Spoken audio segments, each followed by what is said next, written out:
Hali ya ulinzi na usalama katika mkoa wa Arusha kwa kipindi cha kuanzia tarehe 18 mwezi wa 4 mwaka huu hadi sasa ni shwari. Tunaendelea na operation na doria katika maeneo yote ili kuhakikisha wananchi wanaendelea kuwa salama.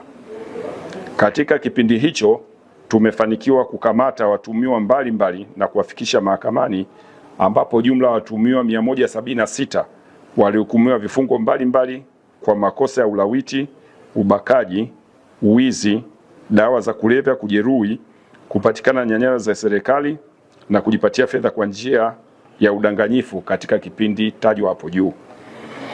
Kati ya waliohukumiwa kwa makosa makubwa, mtuhumiwa mmoja alihukumiwa kunyongwa hadi kufa kwa kosa la mauaji, ambapo mtuhumiwa mwingine pia alihukumiwa kifungo cha maisha gerezani kwa kosa la kulawiti. Watuhumiwa wawili walihukumiwa miaka 30 kwa makosa ya kubaka na watuhumiwa wawili walihukumiwa miaka 20 kwa makosa ya unyang'anyi wa kutumia silaha na kupatikana na nyara za serikali. Aidha, kupitia operesheni dhidi ya dawa za kulevya tulifanikiwa kukamata watuhumiwa 19 wakiwa na mirungi kilo 90 na watuhumiwa 12 wakiwa na bangi misokoto 177. Pia kwa kipindi hicho tulifanikiwa kukamata watuhumiwa 33 wakiwa na pombe ya moshi lita 434 na mitambo 9 ya kutengenezea pombe hiyo. Operesheni hizi zinaendelea kufanyika maeneo yote katika mkoa huu, na tunawataka baadhi ya watu wachache wanaojihusisha na vitendo vya kihalifu kuacha mara moja vitendo hivyo, kwani tutawakamata na kuchukua hatua za kisheria dhidi yao.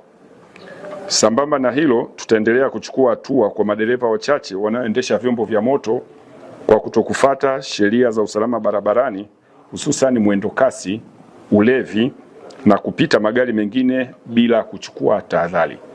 Mwisho, Jeshi la Polisi mkoa wa Arusha linaendelea kuwapongeza wananchi wote wanaotoa taarifa za uhalifu na wahalifu katika maeneo yao, hususan katika kipindi hiki tunachoelekea msimu mkubwa wa utalii katika mkoa wetu wa Arusha.